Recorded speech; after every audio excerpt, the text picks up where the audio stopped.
Ladies and gentlemen, welcome back to another photo mishmash. This is one being broadcast live March 11th, 2020. And today I am joined by my good friend and very special co-host. I kind of can't believe you haven't been on the show before. I apologize for that. But David Mckay is on with us today. David, how are you doing? Hey, I'm in the middle of all this. I'm doing pretty good. It's been kind of a week, but I'm doing pretty good. Hello, everybody. You can see you guys all out there. Yeah. There's certain fields that are being slightly challenged right now by COVID-19 and coronavirus. We're going to touch on this some. They just made some pretty significant changes here in Seattle. But as talking about travel photography, in some cases, it's a fantastic time to go out and capture some of these places, and others, maybe certain destinations shouldn't be at the top of your list right now, but we'll talk about all of that. And we got news that a Mavic Air 2 is coming and might be DJI's very safest drone. We want to talk a little bit about Canon's plans for their EOS R5 mirrorless and just what does it mean for the future of Canon's mirrorless.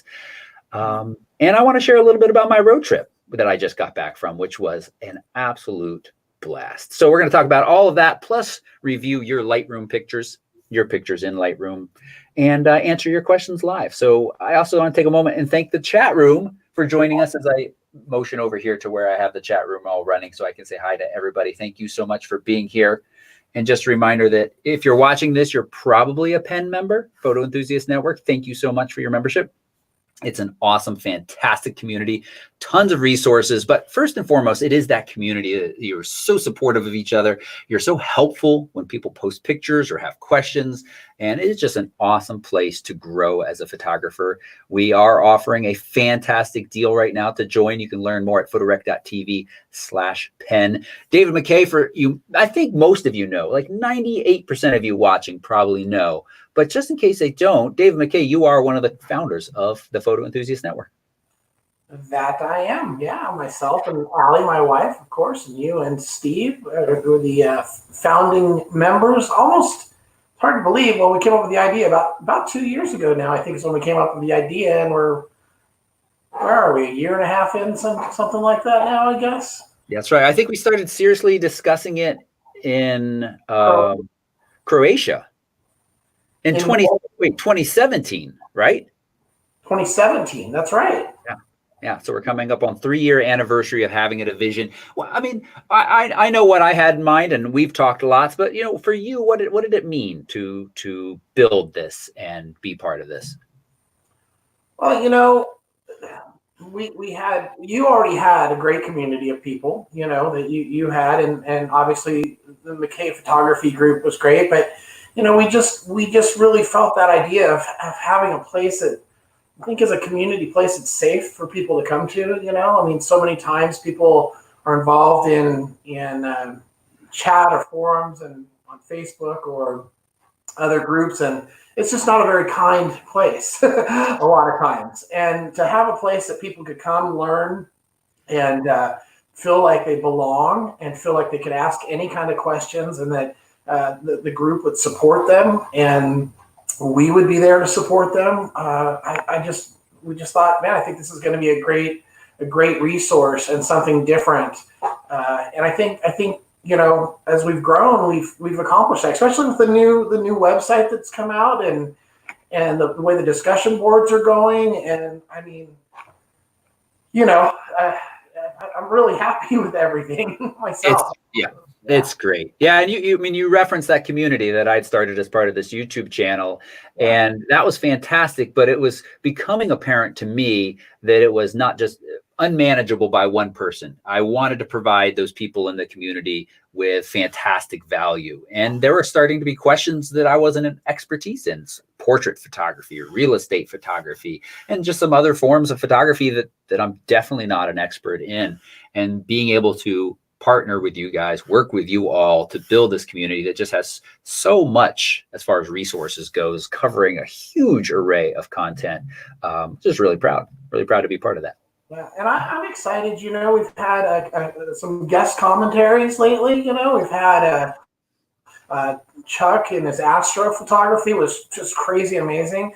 Brian Scanlon I don't know if Brian's in the chat room today or not, but with his wedding, he photographed his sister's wedding and all the wonderful and all the not so wonderful things that go with that. And there goes my computer. And also, we've got some more coming up. We've got a macro one coming up with Christian.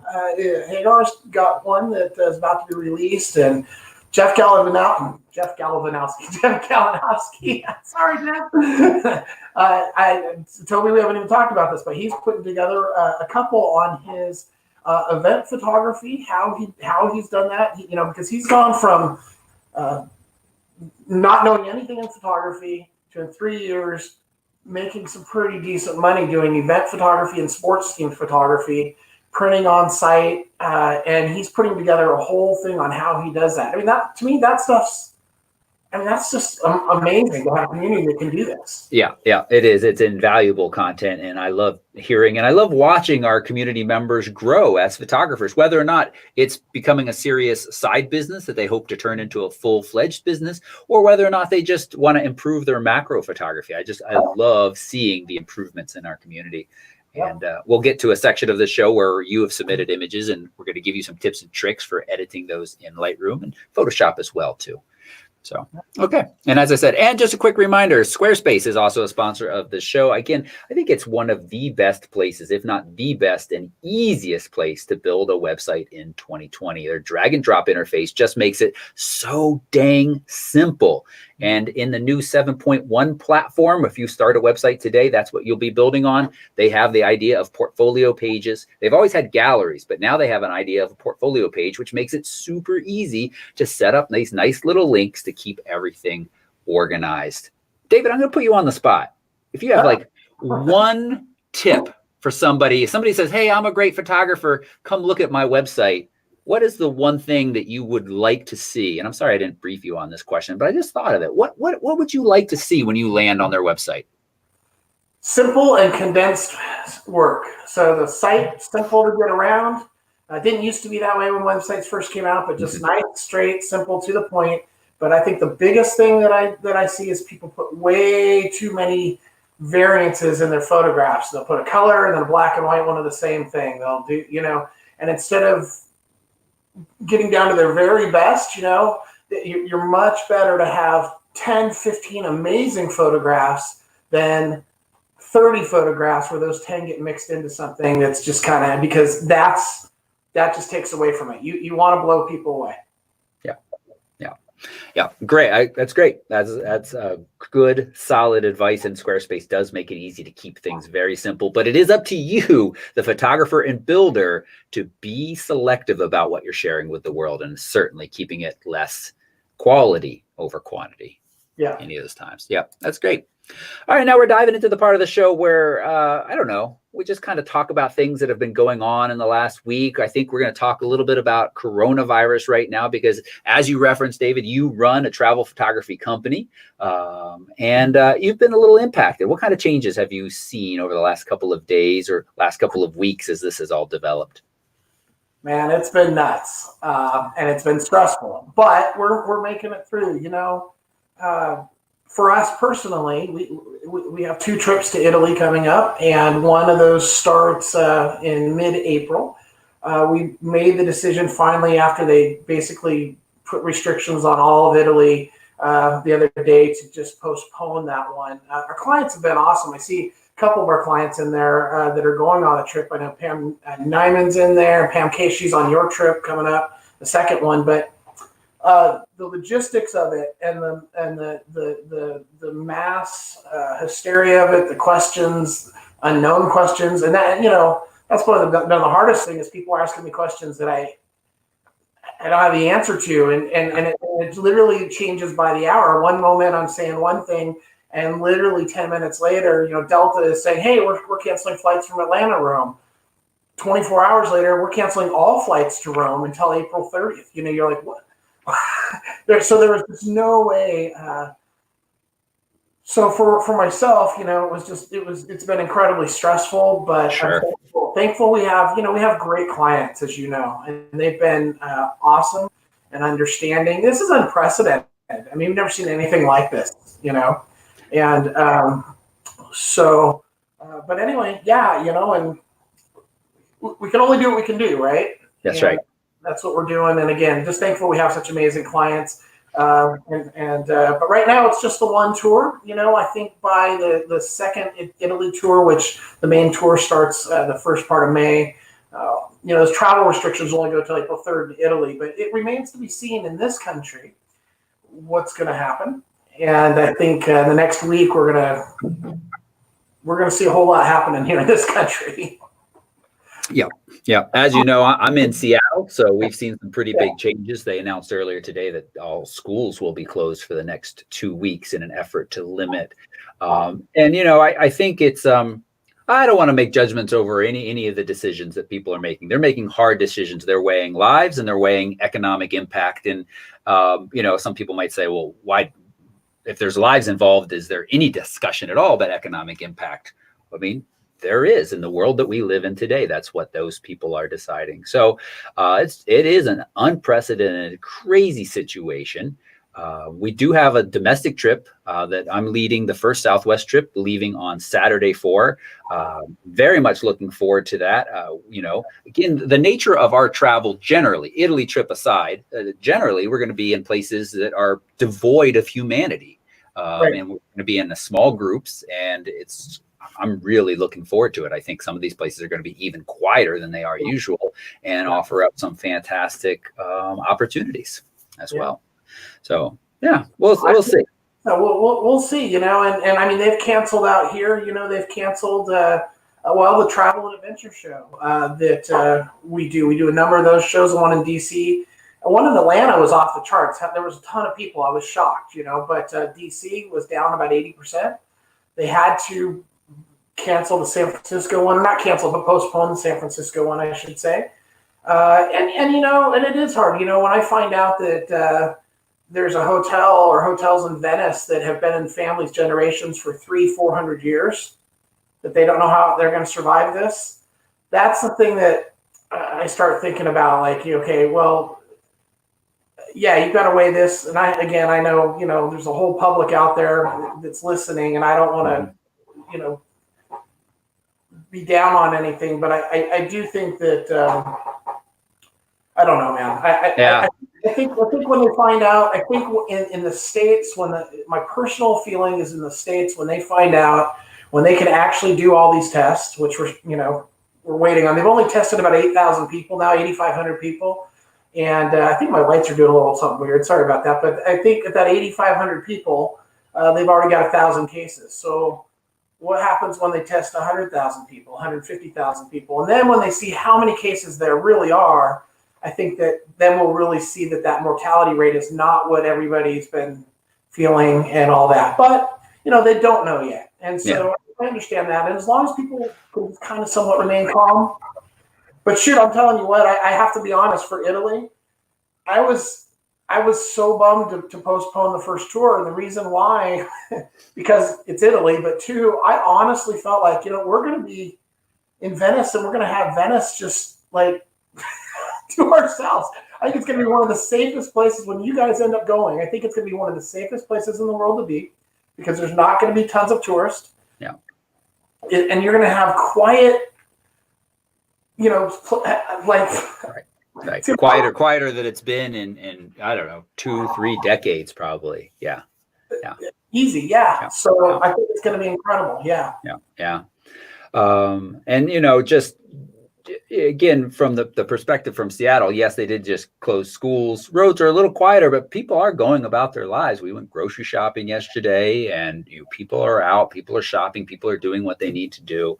The best thing I think everybody can do is practice, good hygiene, as you always should, especially when traveling. I've been very, very lucky. I don't want to knock on wood. I have not been sick since sharing that matcha straw with the guide in Argentina back in January of 2019. And wow. So you all watching this know I travel a good bit, and I'm careful. I wash my hands, and wash my hands. That's really it. Well, the thing is like, I've still this last few weeks, I've flown all over the country the last few weeks, and I'm, seeing all these people with masks, which are not going to do you any good if you've got a mask on and the person next to you, because there's all kinds of other things that go into that. But I will tell you that I'm watching everybody wash their hands and use, like I said, this little hand sanitizer. I'll sell this to you. Anybody out there want this hand sanitizer? I've got some extra toilet paper too. But the thing is, for the last several years, Toby, I have, and Allie has, when we get on a plane, we typically wipe down our tray table and the armrest, the seat belts. And when I go into a hotel room, the first thing I do is I wipe down the remote control and I wipe down all the handles in the restroom and all that, because, I tell you what, I've been doing that, and I honestly think we're going to end up having a less of a flu season because people are doing it, but they should be doing it anyway. Right. That's the thing. People should be doing it anyway. Yeah. Yeah. So, yeah. The other thing that I wonder about, I mean, both domestic and international flights are way down. I wonder if astrophotography is a little bit better. I think of Yosemite. I love doing astrophotography at Yosemite because it's so gorgeous. But at night, that's what astrophotography is. The number of airplane trails that you have to edit out of longer exposures, or if you're doing star trails, is pretty significant. If that's down too, this could be a perfect time for some people to get out and do some astrophotography. Yeah, for sure. And hey, Bruce just commented, my sound is whacked out. Does my sound whacked out to you? No, you don't. As we said before the show, you're a little echoey, but definitely not whacked out. I'm kind of whacked out, but okay. So, yeah, I agree. Like Yosemite at night, it's so wonderful, but it literally, all the flights on approach into Sacramento or San Francisco, and you're just constantly dealing with that. I mean, yeah, the significant reductions. On my flight the other day from DC, there was 52 empty seats, but my flight from Minneapolis home was packed. I don't know, but I'll tell you what. I think I sent you a picture of the TSA line. Yes. And DC, there was nobody. I was just like, it was kind of mind-boggling. That's pretty wild to see. Yeah. So I just, I think we talked about it enough. Summary: wash your hands, be safe, and don't go spreading this around if you don't need to. But I think, real quick, I think it is an awesome time, just to reiterate, get out and shoot. I mean, that's our whole point with all of this anyway, is to get out and photograph. I don't listen. To not go out and just stick at home, and people, their restaurants are full. That's what cracks me up. So get out and shoot, man. Just get out there and photograph. Be by yourself, and it's a great time to hit some of these spots. Yeah, that's a good point. Yeah. And so it's kind of related to that. It wasn't really, but I'll talk just briefly about my recent van trip, because it was a lot of fun. Chris and I went down the Oregon coast to the Redwoods of California. And for me, that was the first time that I've really been south of Portland, and into California. I've never, and this was a fun fact, this was the first time I've ever driven into the state of California. Isn't that kind of really? Yeah. I've driven out of it a couple of times. I've flown to it and then driven out, but I've never driven into it.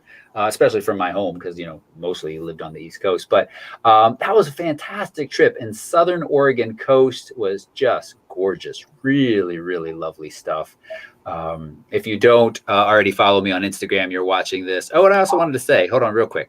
First off, Dave Mckay runs Mckay Photography Academy along with his wife, Allie, and I'm one of the instructors. MckayLive.com is where you can find out all information about our upcoming tours, including the Yellowstone one we just announced, which let's try to remember to say something more about that in a few minutes. And then what was I going to put on here? Oh, I guess I don't have my own. Oh, yeah, I do. Follow me on Instagram. If you want to see pictures from my road trip, you go to my Instagram is where I've been sharing them. And tree hugging going on. What's that? Lots of tree hugging going on. Yes, there was definitely some tree hugging. I mean, the redwoods, they really are something else. And those coastal redwoods growing over 300 feet tall, man, they were cool. They were very, very cool. And, I have a very positive opinion about Redwoods National Park. And a little bit later, we're going to look at some humorous, not so positive opinions about some of the national parks. But, as David said, this could be a great time for a road trip, especially, I will also say that I loved taking a small camper van. We rented from Peace Van Rentals here in Seattle. And just being able to sleep in these campgrounds that are basically 5-minute walks from epic beauty. So you can be there in the morning, you can go out and wander around the campground at night and get awesome stars and come back still to a warm, comfy, dry bed, even if it rained and hailed through the night, as it did on one of our nights. That was really, really cool. And so, David, I just want to put the little bug out there. There's a couple of people after I took this trip that are like, let's do a Mckay one. Which I got mixed feelings about, honestly, because on one hand, yes, super cool. On the other hand, I got to worry about other people driving vans behind me and making sure we're all keeping together. That seems stressful, but it certainly opens up some cool possibilities. I don't know. Allie and I have actually talked about renting an RV or buying an RV and doing a 2-month road trip, and we meet clients in certain areas. So we just go from point A to point B ourselves, enjoy it, stop along the way. Hey, we're going to be here. We're going to be here. I think it's a cool idea. The idea of other people driving and keeping track of everything. I don't know, man. We've tried that on snowmobiles a few times. Yes. And I think we even have Timmy in the chat, who, in my opinion, Timmy, from what I heard, you're not even the worst culprit. So, No, he did good. He did good. We only pulled him out once. Maybe we could do it and we could say, okay, we're going here. This is our next spot. So we can caravan, but we're not worried about you. You're getting yourself there. This is where we're meeting. Yeah. Because I'll tell you what, that coastal drive you did, it's been a long time since I've done that, but that is an epic. And you can keep going. You can just keep going all the way down, So, Yeah. And the other thing is interesting to me is this time of year seemed a little early. Redwoods, the campgrounds there were dead. There were a couple other people, but we had prime spots to pick for ourselves without any reservations. I didn't make reservations at any campground because I wasn't sure how much I wanted this to be kind of loose and fluid. And that's a little unlike me. I like to have things planned out a little bit more. But, let's say today we got up and we wanted to have, an hour-long coffee at the cool little coffee shop instead of driving for 2 hours or something like that. So, and it worked out. So this time of year was great. So again, a little bit early, I think, in a lot of people's recommendations, but really that says to me that you don't need to always follow people's recommendations. Just get out there. No kids this time either, right? No kids. No. Yeah. That also made it more smooth for those who follow along and listen closely. We did do a summer road trip. Night 1, Henry's ankles eaten alive by mosquitoes and he's miserable. Henry told you to put your socks and bug spray on. No, you didn't. Yes, we did. And that just kind of sums up the whole road trip. I still love him very much, but whew, boy, yeah. I'm watching some of this chat going on here. It's pretty funny here, looking at Brian Scanlon on talking about Timmy, and somebody up there said it's not. I think it was Tim that said it's not David Carr's silky smooth voice. I'm sorry, I don't have that voice. None of us do. He's on another level for audio.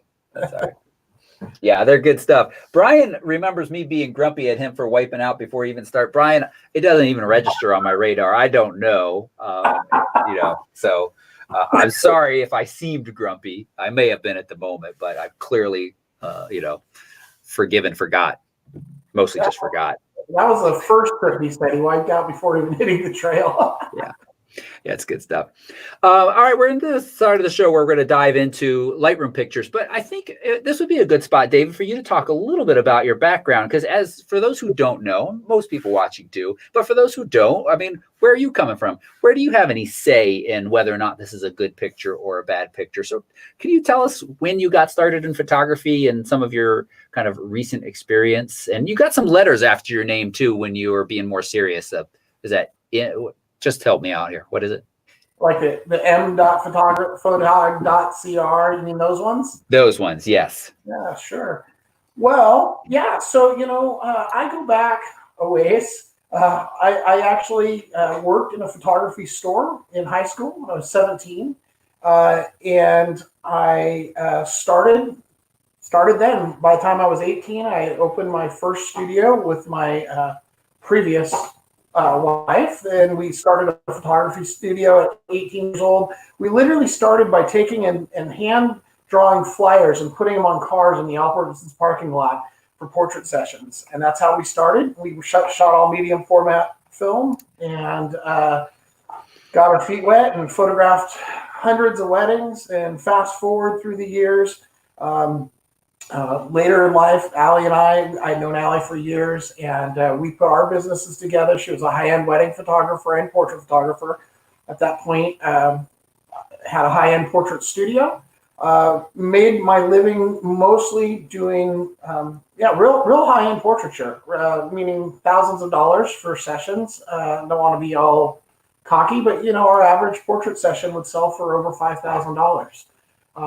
Our record was over $16,000 for one portrait session.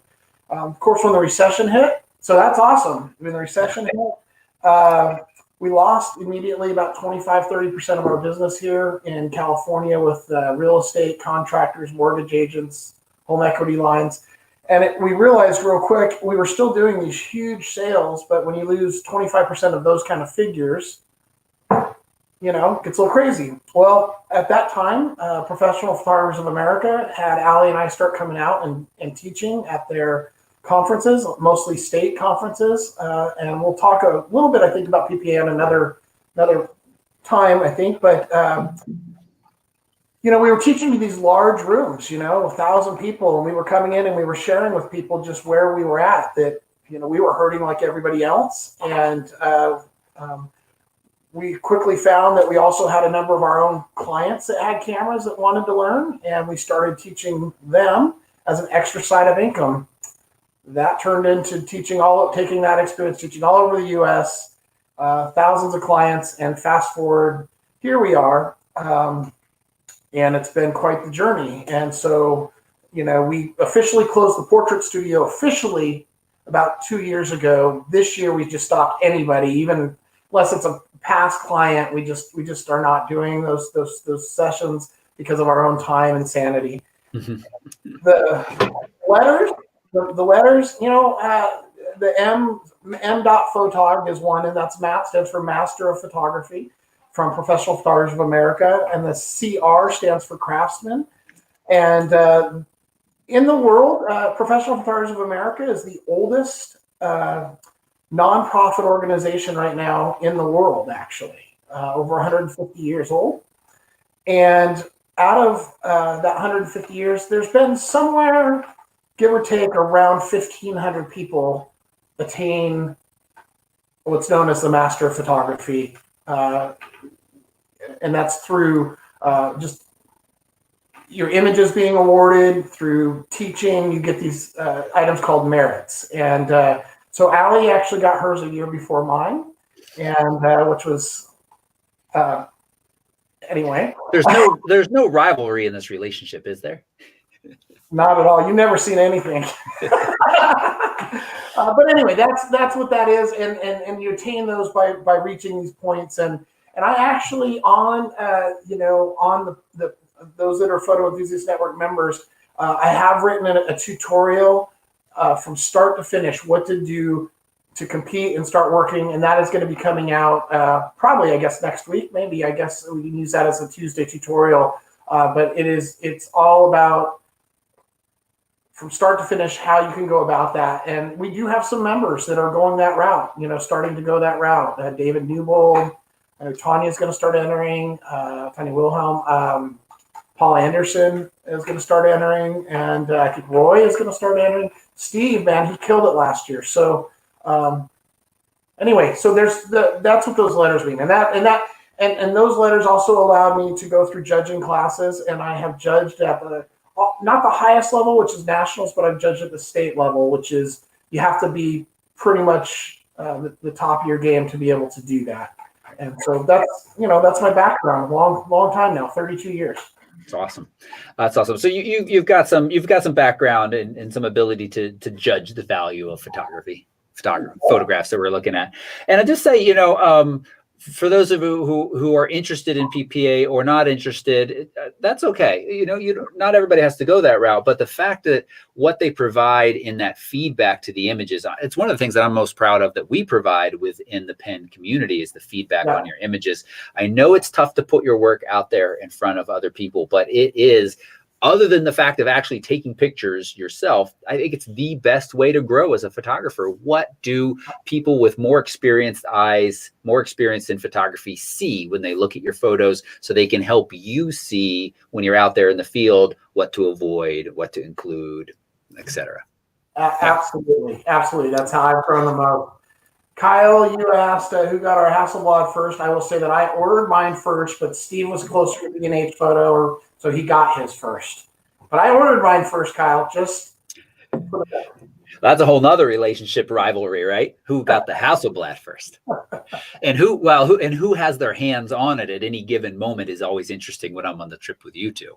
As well. Al and I, yeah. Okay, we're going to dive into the Lightroom tips and tricks section. This is where you submitted images. We're going to look at them in Lightroom. We go through this fairly fast because, as I just mentioned, within the pen community, you have multiple fantastic ways to get detailed feedback on your images, including the monthly image competition. Steve and I just recorded that, and that's out. It is a fantastic way. Even if you don't submit images to that, it's a fantastic way to learn and get feedback and kind of, again, look for things out in the field that are going to make you have stronger images. But here we go. We're going to dive in to this and sharing Lightroom. And Dave, can you see? Yeah, I can see. And I'm also, if you guys see me looking over to the side, I'm looking at my screen over here so I can see them nice and large and high resolution as well. Yeah. So it looks like you've got Tanya Williams flesh fly up right now, huh? Flesh fly. Oh, is that what it's named, Tanya? Okay. Lovely fly. I mean, fantastic macro. Tanya's had some macros up that she shared before. Tanya, your work, you've got solid portrait work and really interesting composites, and then also you do really lovely macro work as well. And so, first up is this fly, and Tanya submitted. Here in the caption, one of the photos, she's prepping for districts, so she is planning to submit for PPA. Any advice appreciated? So Dave, would you like to? Are there some things that jump out at you on this image? So the hard thing about, so this is one of the images I know. I think you said that this is one that she's considering for PPA right here. That is correct. Yes. So the hard thing that you're going to have with this is going to be not the macro. The macro quality is great. The subject matter, and just being honest about that, because it's a fly versus something more dramatic. I know that sounds weird. I'm just getting into the head of a judge. I'm not talking even technical right now. I'm just getting into the head of a judge. It comes up with that title, Flesh Fly. You would expect to see something different than just that. So I would retitle it first of all, because when I hear that name, I'm expecting to see something with flesh in it, even though that may be the actual name of this fly. Again, I'm talking to you from a standpoint of a judge and how that would work. Yep. Technically, I think it's obviously very proficient. Up at the very top, there's a flower. Yeah. Yeah. That one there. That one distracts. I would take that out, and then a couple of those highlights I would definitely tone down from what I can see. I also would maybe angle it so that the line coming from the lower left corner, if you brought the top head of the fly up just a little bit, it's kind of hard to explain, but yes, so that line is a perfect diagonal line, that visually may be a little bit stronger as well. But when it all comes down, it's an awesome macro shot. It's a nicer macro shot than any macro shot I have, to be honest. But I'm trying to give you from the standpoint of a judge. When you look at the work that those 6,000 images that are going to compete, something with the exact same quality, but a subject that really is different is what's going to pull people. Yep. In my honest opinion. Yep. Gotcha. One other tip that I have, I really agree that other bit of flower that was exactly in focus as well, just hanging out up here, kept catching my eye. I did quick Q tool, the spot removal tool, and it did, as Lightroom sometimes does, not a great job. Photoshop would be a better tool to remove that. Tanya, you do know that. Just letting everybody else know. Then I threw a radial gradient over this fly that is affecting the outside and reduced or increased the noise reduction, because even though at ISO 320, seeing a little bit more noise and speckly out there than I would like, and just smoothed it out just a little bit. But again, another great shot. And Tanya, I wonder why, and maybe this is part of them, but you have that really nice praying mantis macro. I think it's a praying mantis. I think it's a stronger image. I do too. Yeah. I think Bunny, that's a stronger image that you have, and part of that is I think the background on that I remember, and then kind of the sunburst behind.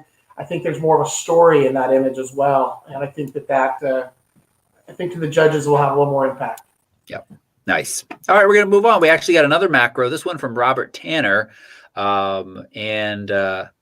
No titles are required, but they are they required for submitting to districts and to PPA, David? Remind me.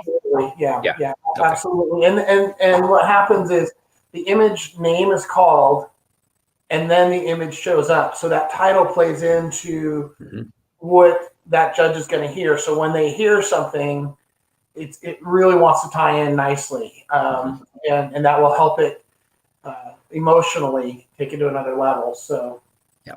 Yeah. All right. So we got this B coming in for Lane. And again, I'm not making what we do here in Lightroom PPA level at all. We're just trying to give some people tips and tricks. But I think it's interesting since we got Dave on and he's got so much expertise about that to talk about it a little bit. So we've got this B coming in for a landing. And I'm actually noticing this, Robert, the image you submitted, and I'm not sure if you're aware of this or not, it's pretty small. There it is at actual size, just 1400 by under 1000 pixels. So that's like it's less than a 2 megapixel image, but it is quite nice. I'm just going to go first here, David, since you went first on the last one.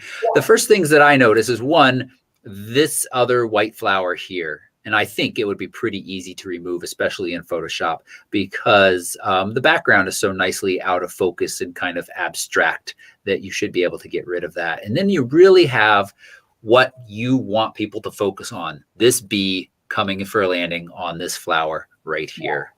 Yeah. And the one other thing that I would work at is just you get these little specular highlights with a little bit of chromatic aberration when you're shooting.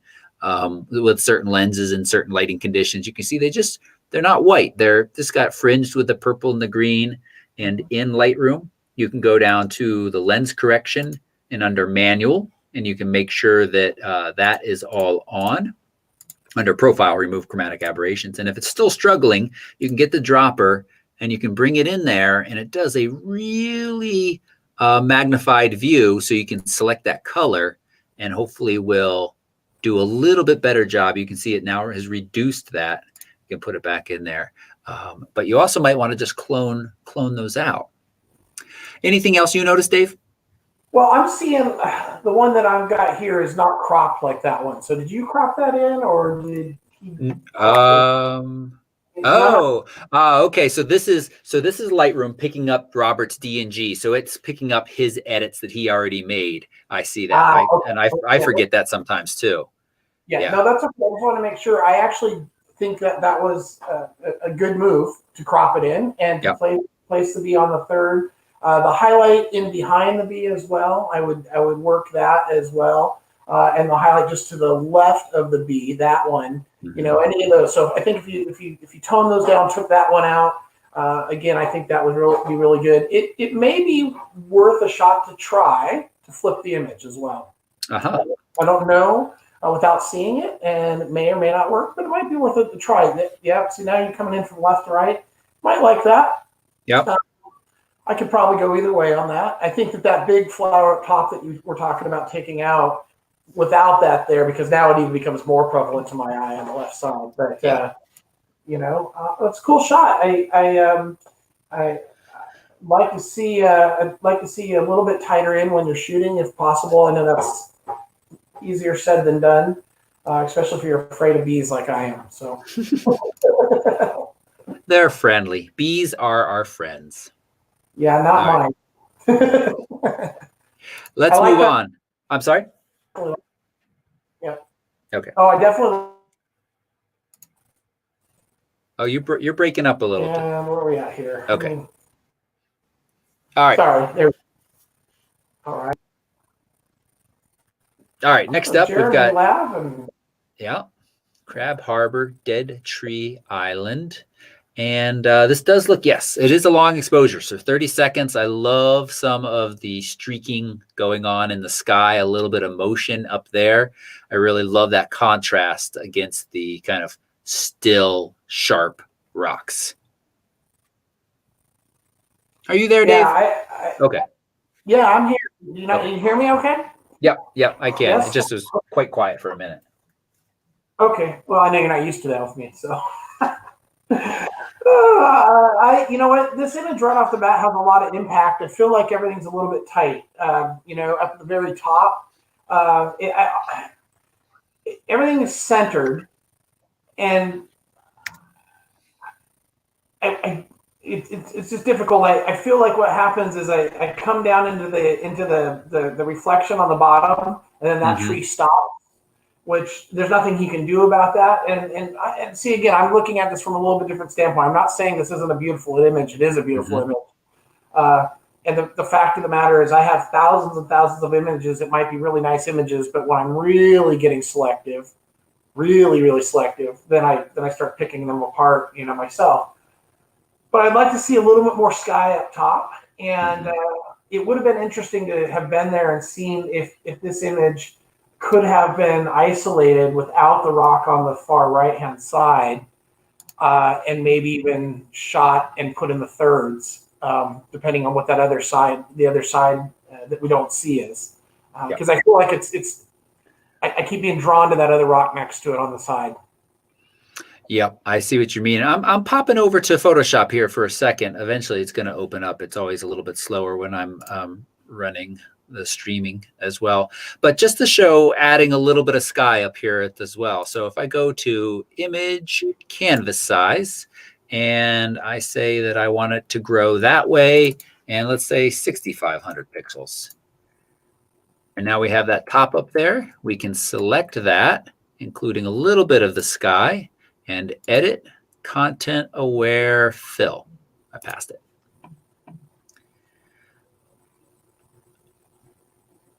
And it looks, the green is like, where should it apply from? You could take it off the tree to make sure it doesn't make any fake branches for you. And oops, and then paint it in the rest of the area. But that's good. And so I say, okay, it thinks for a moment. And sometimes wows us and sometimes makes us go, oh. You never quite know what you're going to get. You never know.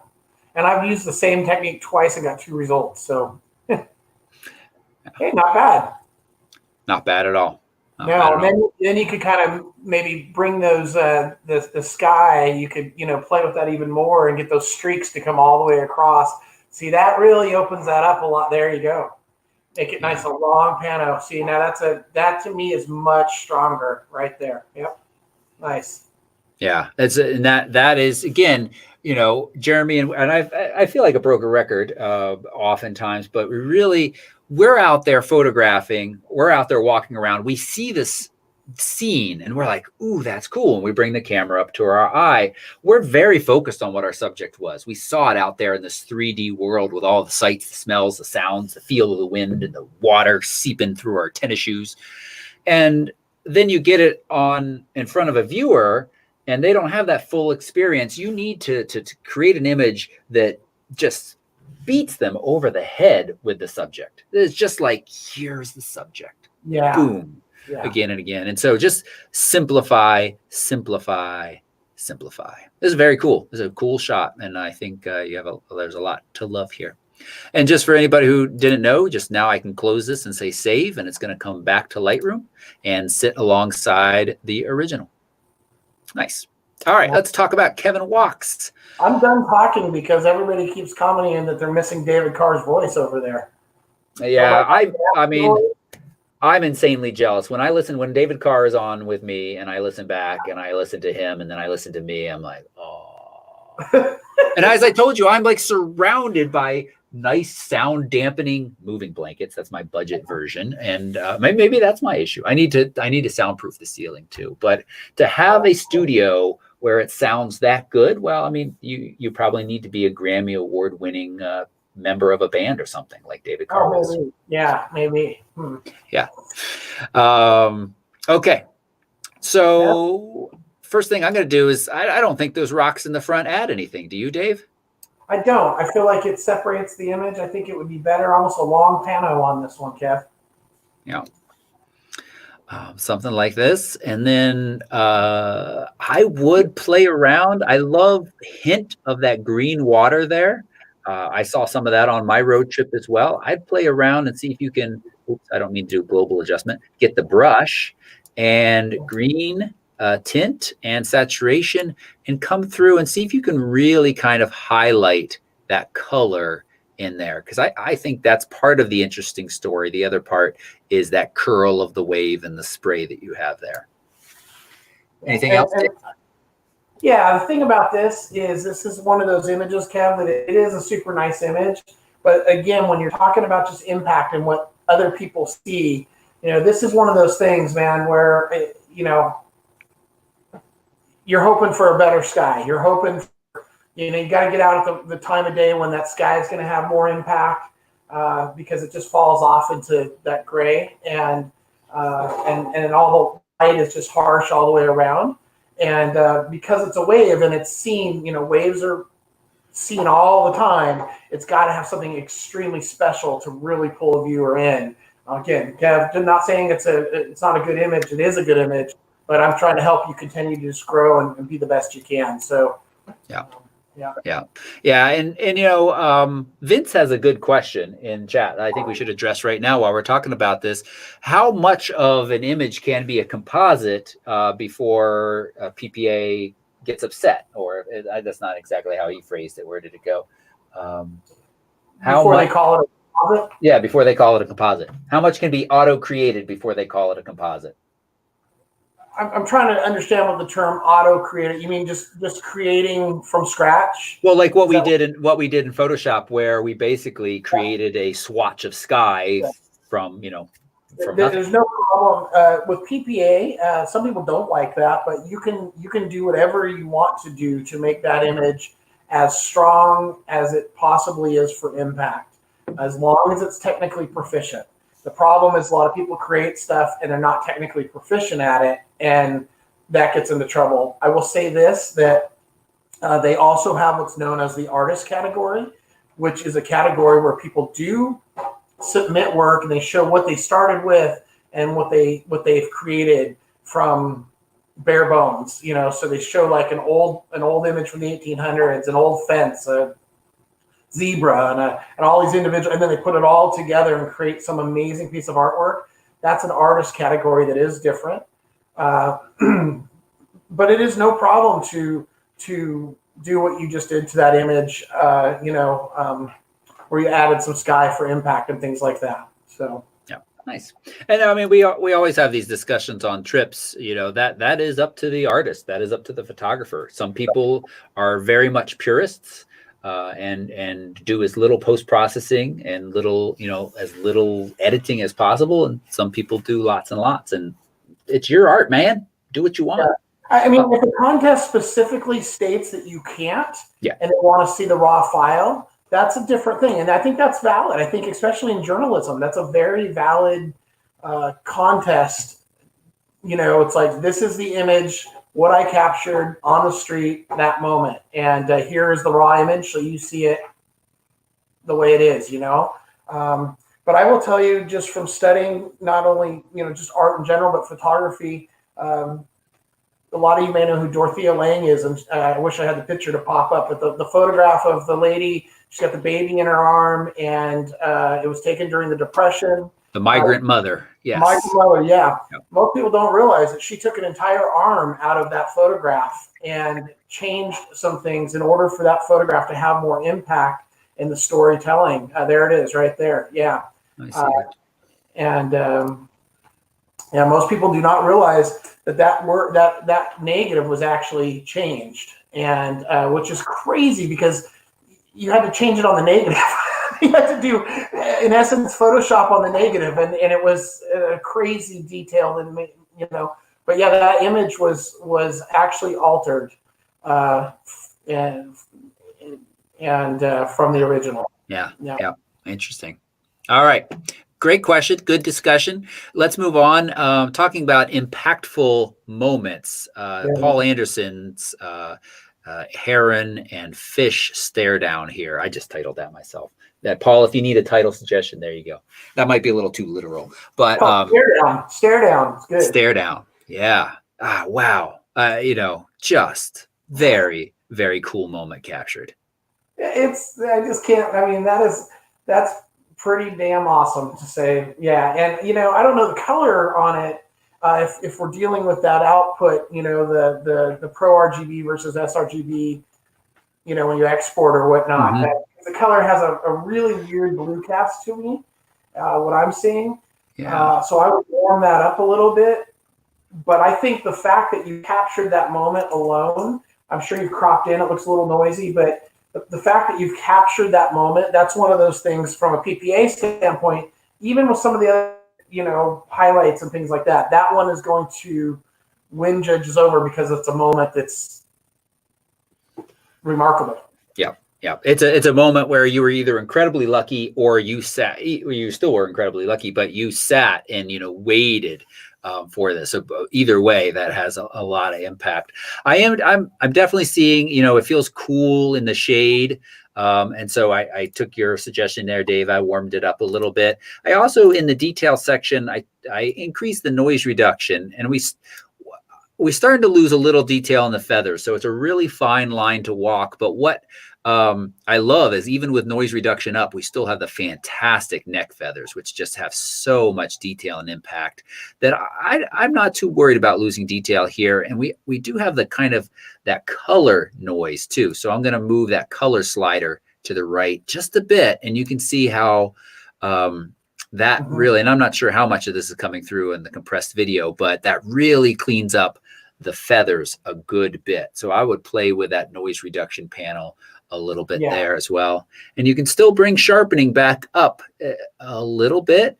And then the masking, you hold down the Alt key and bring that masking up so that it really is just hitting the bigger lines to give them a little bit more detail without bringing the noise back. And again, it's a very fine line that you're walking, but you can really start to get a much more detailed image that has without as much noise.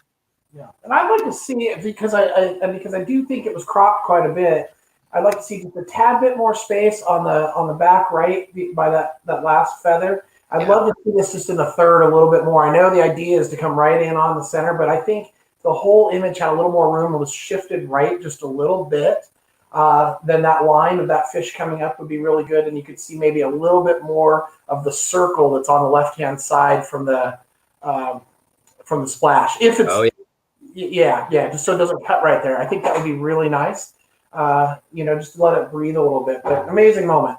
Yeah, very, very cool. Very cool. Roger Hunt has a pretty cool moment as well. He has his, this is his edited version, and then the original as it came in. I love the reflection here. Holy moly. I didn't even realize that. Now I'm looking at it. I thought it was 8 birds, and now I'm realizing that's a reflection. Because now the birds are upside down, obviously, but I just glanced at it before we got on. Yeah. Wow. Very, very cool. And these are avocets, which they may be my favorite bird. If I had to pick a favorite bird, avocets might be it. They're just such beautiful birds. And we don't see this with these, and that's okay. But they have this really very fine upturned bill. Or is it downturned? I can't remember. I'm embarrassed. I just called them my favorite bird, and I can't remember which way their bill goes. But let's put that aside. And Dave, what do you think? What are some suggestions we can give Roger here? Well, one of the things that happens with this image for me is, well, right off the bat, at the very top where we've just got kind of part of the land there going on, I almost think it would be better. I'd have to play with it again, but I almost wonder if it'd be better just to take out the land at the top completely. But it does give some context. Mm-hmm. So, you know, I keep being drawn up into that. The other thing is that the water is so smooth. There's like, I don't know if there's, down in the lower right, as an example, I see all this kind of, I don't know if it's noise or digital stuff. And I'm looking on my screen and I feel like I'm seeing, are you seeing Toby down at the bottom? You see kind of this digital. A bit. I see a little bit of speckles down in that area as well, and I'm not sure what to attribute that to. This cropped some, but not to any fantastic degree. A quick suggestion for that, I think, would be maybe the brush tool and decrease texture and clarity and sharpness, and run it through that area and just see if you can kind of smooth that out. It's hard to tell. There is some splotchiness here and there. Yeah. I'm seeing quite a bit on mine. Are you? So that would be something that would kill this, you know, at that next level. But I think going back to the original again and starting with that editing and making sure you don't have that. The other thing is it is a reflection, but it almost looks pasted because it's so good, the reflection. So part of me is wondering, like we've lost all the texture in the water, and it would be nice to have a little bit more. This is a tough shot because again, it's such a cool shot. It's just clean water. That's all it is. Yep. There's just a little bit of the wings here and there. So are you suggesting you'd like to actually see a little bit more of the ripples in the birds here and there? I am suggesting that would be an interesting try. Yeah. I also think, because of the angle, like with the ripples in the back, if it was tilted, you cropped it, but now we have up in the back, now we have all those ripples there. Yeah. And it comes up in a line, and I wonder if that would be better if we straightened it. It's just one of those images that you'd have to keep playing with. It's a great moment. I mean, super cool moment. I like that. You would have to, you could try the, I don't like just tilting it, because then the water is actually tilted if you think about it a bit. So maybe you could try guided and see if you can say there and through here, and let's see what happens. And then constrain to crop. Yeah. I don't know, man. Yeah. It's just tough. I mean, it's a great moment captured, but there are some of those things that are going to be issues. And I know this isn't the moment, but it would sure be nice if they were coming at the camera. I know. I definitely, then I would be able to remember. Oh, look, actually, you can see a slightly upturned bill. Then there we go. But yeah, it would be neat. But even without that, I think I love the black and white patterns, and the reflection there is nice. So yeah, if you can play with that a little bit and stretch it, Roger, and make it feel a little bit more even, I think that would be great. And I'm sorry, he might have had a specific question. I can't remember. I just started to pull up. He posted it in the group. Let me see if I can find it. Okay. I'm slightly put off by the top part of the image and wonder if you have any suggestions for improvement. Yeah. Okay. Yeah, I think, kind of taking it out as we suggested, or just a lot less of it, maybe just the reflection, but battling that, trying to find that line and getting it straight. Yeah. Okay. Last one, we got Caitlyn Barker's. She's got a lens ball. And I have to say that a lot of times I feel lens ball images are a little bit gimmicky, but this is pretty cool. I tend to totally agree with you, but it is very cool. I think it's a great use of it, and the symmetry and everything's really nice. I wish that yellow line at the bottom, I wish all that symmetry was perfectly straight, but the whole idea of this is really cool. The vignette's a little heavy for me. Up in the top and bottoms, you see that vignette happening, but I love the idea of what's happening with that, because I'm not a huge lens ball fan, to be honest with you. Yep. But here it works quite well. Yeah. Yeah. So I just again uses the guided transform to straighten that a little bit more and just gave it 2 horizontal lines within it. And so it warps the image. And I think that helps a little bit. And I agree with the vignette as well. We can't quite go the other way, but just a tiny bit. What if you brought down and you actually got rid of the sky on the top? It's just not, It's not doing anything, is it? Not doing anything. I'm just curious. You want to come in that tight? Not that tight. No. Up a little bit high, It's tough to just. It is tough because you got that. Yeah. We could come in right there, a little tighter. And we're still maintaining that symmetry of kind of exiting in the corners to a degree. We might want to play. Yeah. We might want to play with that. But yeah, I do. I love the texture here in the foreground, and then this. Yeah. Very cool. Very cool. Yeah. Okay. That's it. We made it through all of those images. David, thank you for your expertise there. I'm going to stop sharing my screen.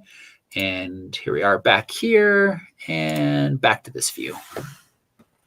Thank you. Thank you for submitting your images. If you're watching this and you didn't submit an image, please think about considering submitting an image in the future. And if you're watching this and you're not a PEN member, think about joining PEN. Really, truly, if you're at all interested in photography, it's a good deal and it's a great way to become a better photographer.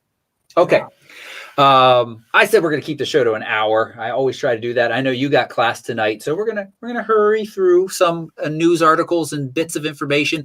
Just a reminder, a couple of things underneath this show is links to Mckay Live, where you can find out about all of our upcoming tours. You can also follow David on Facebook. That's another great place to kind of stay on top of what he's up to. And David, would you say that's the best place to see when you share a favorite image? Is Facebook the best place? Yeah.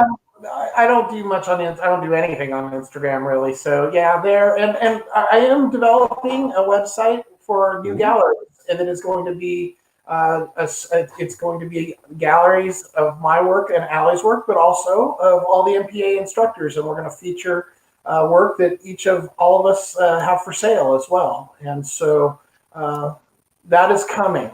Awesome. I'm looking forward to that. I wish I brought downstairs your fantastic book of photographs that you gifted me last year. I love that because you are an amazing photographer, and being able to have all of those pictures. And I'm sad that I don't have one place to send people to see all of your great work. So I'm happy to hear that's coming. That is gonna happen. And that book that you mentioned, I am gonna offer that as a limited edition book as well. I haven't figured out all the specs on how that's going to work yet, but there's only going to be probably a couple hundred copies made of that book as well. So nice. Awesome. All right, let's talk a couple things. Let's start with a little bit of a humorous article / illustration. This has been going around. A lot of you have probably seen this. This has been around for a while. Bad Yelp reviews of national parks. And as somebody who's traveled to quite a few of them and loves the national parks, and David, you've been to quite a few as well, this is fun. But what somebody's done now is done some beautiful illustrations and put up big reviews on top. So let's take a moment and go through a couple of these real quick. So it's funny because Yelp reviews themselves sometimes are just pretty hilarious, right? Right. Yeah. And you have to wonder. I mean, a 13-year-old could write a review, and I have to imagine that my 13-year-old, after our Yellowstone road trip, may write something similar to this, except his would be about ankles. So here it is: Sequoia National Park. There are bugs, and they will bite you on your face. 1 star. Okay. I haven't been to Sequoia National Park, so I can't say whether or not this is valid, but I do know that typically outside there are bugs. There are bugs, and they will bite your face. They will bite your face. Right. Yosemite, which is one of my absolute favorite national parks and not too far from where you live, David. This reads, trees block view, and there are too many gray rocks. That sounds like a client or two I've had on trips. That's true. You have, being in that kind of customer business, you have some experience with people and their opinions about a trip after the fact. When we think it was absolutely fantastic, they may have slightly different I say that's very rare, but it does happen. But it's funny. Yeah. I wonder what color rocks they would more appreciate than gray. What are they want the more of the yellow ones? Do they feel like El Cap, which is I think pretty yellow, less gray? Do they feel like that's not enough of a rock? It's one of the world's largest freaking granite monoliths, and there are still too many gray rocks. Grand Canyon National Park, which I'm headed to this weekend. A hole, I thought it was a hole, a very, very large hole. Yeah. I mean, technically it's a ditch. So if I'm giving a review of this person's review, I'm giving it a 1 star because it's not a hole. It's a ditch or a canyon. But I guess they want it to be a little thing. And this one. Joshua Tree National Park. The only thing to do here is walk around the desert. And photograph the stars at night. Yeah. And we're headed to Joshua Tree in June. It's very hard for me to pick a favorite domestic trip. But Joshua Tree and the astrophotography there is certainly at the top or near the top of the list. I love it. I love just walking around in the desert. It is just such a cool, peaceful place. You like walking around anywhere? That's true. I do. But there really is something a little extra special about the desert. It might just be the difference, but that first trip we did there and everyone since, the temperature at night has always been just like fantastic, where you're just out there in like a light t-shirt or a long sleeve, but lightweight. And it's just perfect temperature. It's so still and quiet.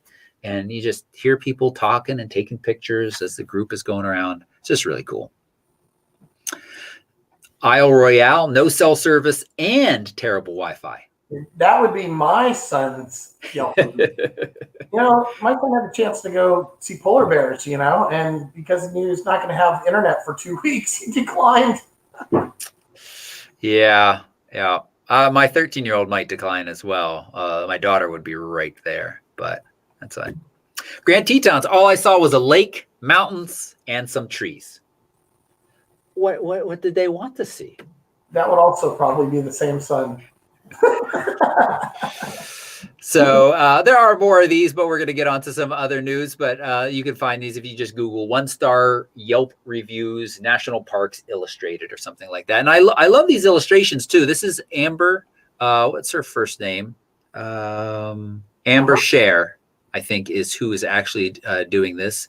I don't know if that's correct or not. But I love her style of illustration. And it reminds me a bit of some of the recent Mckay patches, which I just love that style as well. Yeah, that is exactly what we've been doing. Hey, you know what, Toby? Do you want to just real quick? I just noticed over in the chat room quite a few people talking about the fact that we can't get to all the images, and I do want to just encourage those because I saw there were some other images, in particular a few that I thought were really nice. I think they should post those on the Pen because they were from Pen members. I think they should post those on the option one and give us a chance to take a look at some of those as well. They should. We did get to all of the ones submitted, both that we didn't get to the other week that we had the show and today. So I don't think I skipped any. Oh, okay. I saw one Pam Case's Half Dome. And Water Drop and I'm sorry. You are so right. That actually, because I was looking at So we did skip some. Because I was going on previous import and not what was in the mishmash from last week. So we will get to those, or as David suggested, please post them in the community group, and we'll absolutely get that. Yeah, it looks like Ursula's a pen. Yeah. I just wanted to make note of that because there's some nice images there. So sure. Yeah. Okay. A couple other bits of news. Share this screen. Oh, I have to. And now they've all gone political. It looks like in the chat room. Oh, I don't want to look then. So the DJI Mavic Air 2 photos have leaked. As I said, I recently bought the Mavic Pro 2. I took it on my road trip and just was reminded. I was lucky enough to have this as a pretty long-term loan from DJI last year, and just have almost literally flown it all over the world. Just really continue to be impressed with this drone. Flew it on this road trip a bunch. Just love the potential it gives for you. Some drone news coming up, though, is we've got right now the other drone that is very popular is the Mavic Mini, which I also have back here somewhere. I don't know how I all of a sudden ended up owning two different. Actually, I own 3 drones right now because I still own the original Mavic. But the Mavic Air, a very popular drone that's now getting a little old, just about 2 years it's been out. We have the Air 2 coming, and it looks basically like a clone of the Mavic Pro, just a little bit smaller. And the rumor is that this will have the ADBS-B capabilities. That is the ability for this drone to detect other aircraft in the area and alert you to that, which, we always hear these scary stories. As far as I know, there haven't been any serious incidents yet of planes impacting drones, but the potential is there. And so this technology will alert you to the fact that there may be other aircraft nearby. I had a pretty scary experience, at least it scared me, in Alaska last year.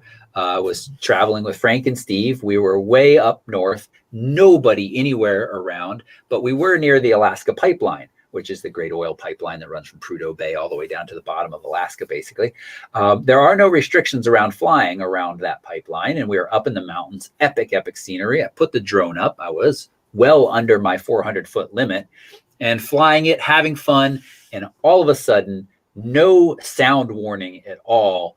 The pipeline security helicopter appeared, just barreling along the pipeline. Wow. I think it was above 400 feet, but from my perspective, it didn't look it. It looked really low. And I thought, oh my gosh, let me get my drone down super fast. I mean, it was really frightening. So technology like this, it should probably have been able to alert me sooner than I could have heard that helicopter and let me know it was coming. I did get my drone down.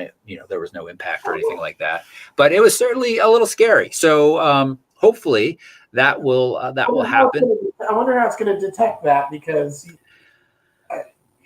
you have to have, if you're in an aircraft, you have what's known as a transponder, and if you have that off, even the controllers don't know where you're at. So so if you're under certain radar situations, so especially if you're low, out there, they can fly that low, especially if they're checking the pipeline. So, I mean, they could be flying 100 feet off that thing, and you're out there flying. So I don't know. That's really interesting. I'm curious to see how that technology is going to work. Yeah, I am too. That's an interesting point. You have your pilot's license, so you have that perspective as well. It'll be really interesting. The other big news about drones right now is the fact that the FAA wants all of these drones to be transmitting their information to cell towers, and DJI and the FAA are very much at odds over how much that will cost right now. FAA says that'll add like $2 to the cost of the drone. And DJI is like, no, you idiots, because everybody's going to have to pay for cell service for their drones, which is, when you have a data chip in most things, it's about at least $10 a month right there as an additional cost that DJI is really not, doesn't want to have to pass on to consumers and can't swallow themselves. So it'll be interesting to see what happens with that. What DJI proposes is that this will broadcast that information back to your phone, and your phone will then broadcast that out to whoever it needs to be. And then there's a lot of privacy concerns there as well, because they're saying that could be publicly accessible. So if I'm flying down at the beach and the old lady in the house behind me who thinks I'm spying on her, as once happened, even though the drone and everything was pointed off towards the ferries, but she could look that information up and then get me in trouble, even if I wasn't if I was flying completely legally, as I was there at the public beach, lady. Right. But yeah, so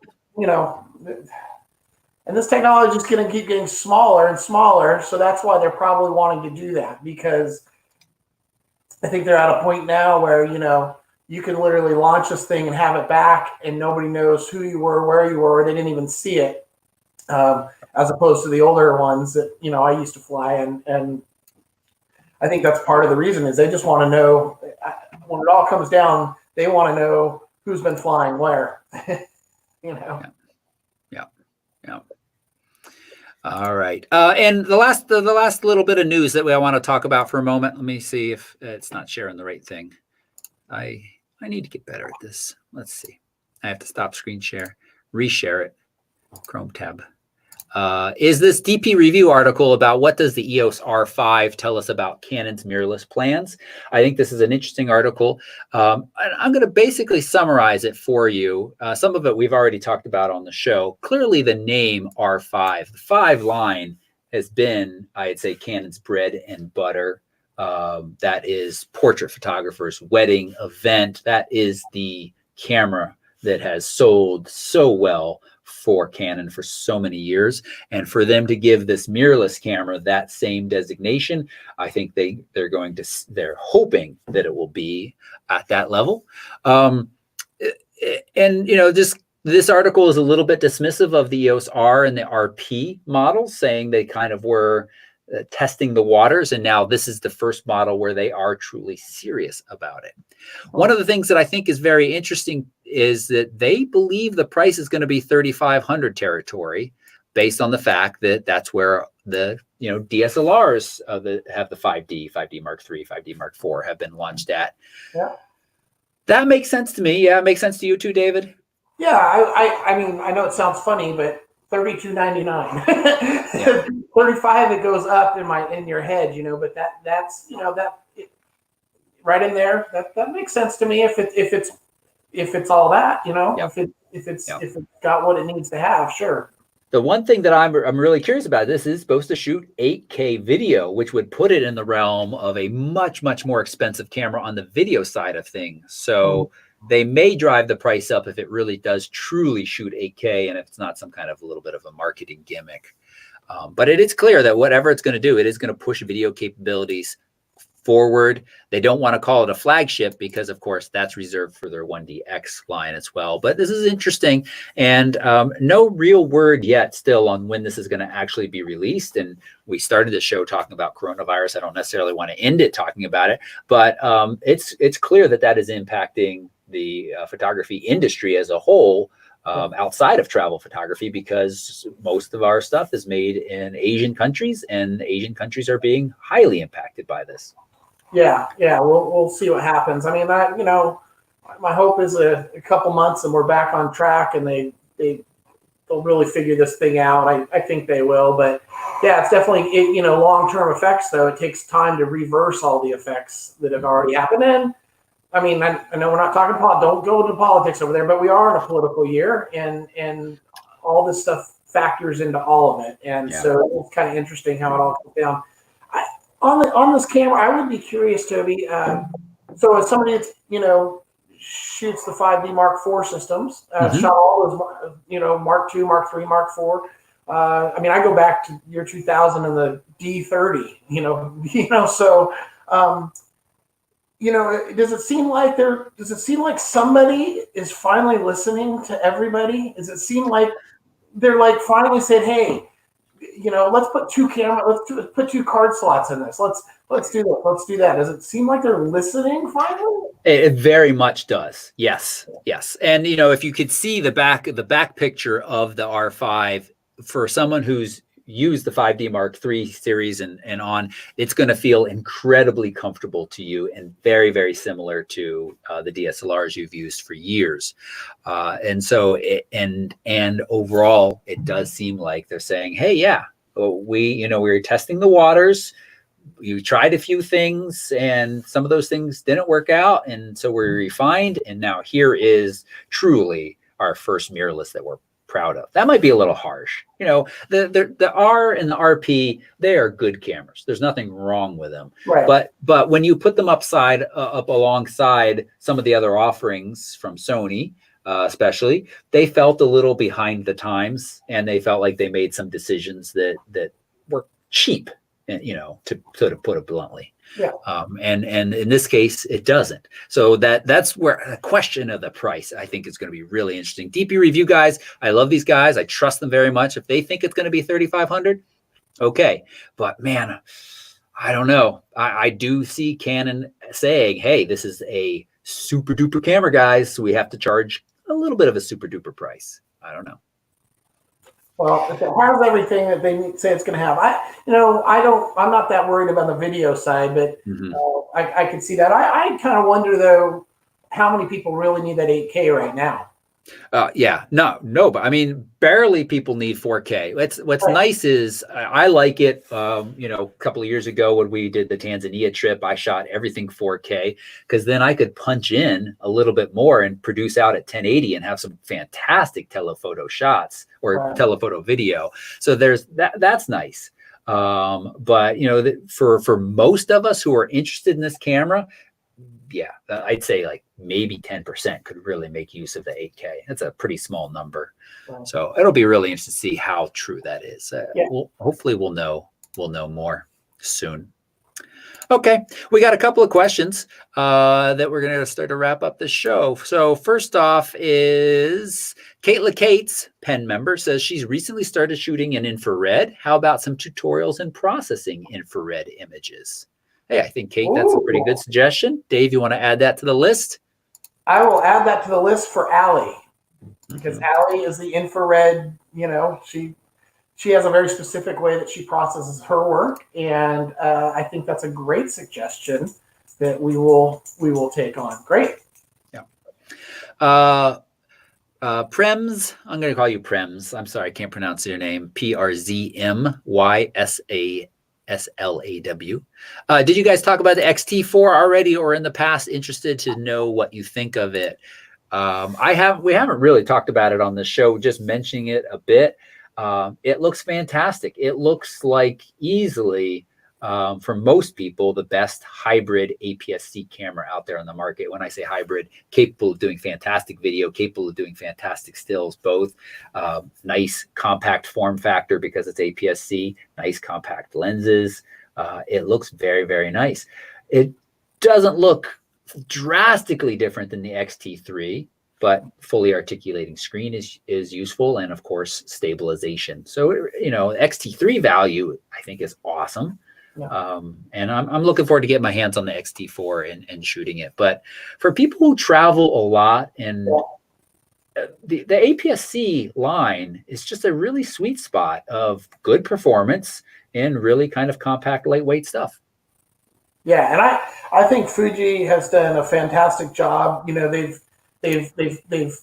niched themselves into that market and also the medium format market. I love the design of their cameras, the analog dials. I love all of that. I think they've really kind of created their own following, and I think that's a really great thing. I do think for some people that are taking their images up to, behind me, I've got, a 60-inch image, people that are taking it that large. I know technology keeps getting better, but you're still going to struggle a little bit. Dave, can you take a moment and fiddle with your camera? Show us a little bit more of that fantastic image. That's Antarctica? That is Antarctica behind me there. Yes, it is. Yeah. And that is a black and white, right? It looks... Yeah, that is black and white. It's kind of hard. I have images all over my... Whoops. You mean you actually print the images you take, Dave? Yeah, the pen tutorial. I don't know if you can see that one. And what do we got over here? Yeah, that one there. Very nice. Yep. Yeah, I do. The latest pen tutorial had a bunch on that as well. Good. But it's pretty neat to have those images up and feels a whole lot better than just sitting looking on your computer. Yeah. Sounds good. All right. Very last question. Timmy asks, new drone pilot thinking of taking his drone to Costa Rica. Any resources on knowing rules and where you can fly? Honestly, before each trip, I spend some time Googling and making sure I'm up to date on the rules. And I even, you just make sure you are looking at the most recent updates of the rules, because there's been times where I've come across stuff that said they got no drone laws at all. And then oftentimes you might arrive in country and be like, oh, last month this was passed. And so you do want to make sure you're looking for current stuff. In the US, the Before You Fly app is very, very good. And the other one that I use is, I think it's called Air Map. And you can put that on a space in the world. I don't know if it's international. Let's see if I search Costa Rica. While you're doing that, all I know is my resources now having Toby fly his drone, because I have 3 drones. My third drone, I had a week. That's all I need to say about that. Yeah. Yeah. Yeah. Timmy, check out AirMap. AirMap is worldwide, and it will show you the required rules and, where you can fly. And if you zoom in on Costa Rica, you can see that there are orange, no-fly zones around the airports and other critical infrastructure areas, but that you can see that there is lots and lots of the country that is wide open. And especially the Mavic Mini, I know you have, Tim, underneath that 249 gram limit. That's a US rule, but that's actually many countries have adopted that same rule as well. So it frees you up to even worry even a little bit less. But that AirMap is a fantastic app. All right. I think that's it. David Mckay, thank you so much for joining us. I really appreciate it.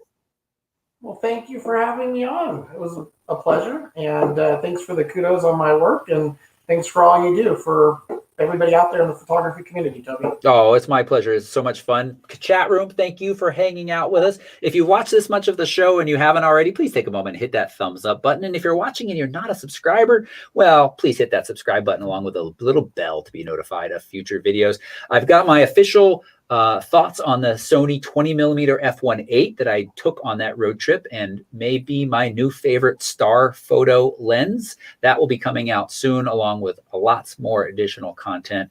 And yeah, that's pretty much everything I need to say. Thank you, everybody. And no show next week because I'll be off in the Southwest, but new content is coming. So stay tuned. Awesome. Bye-bye, everybody.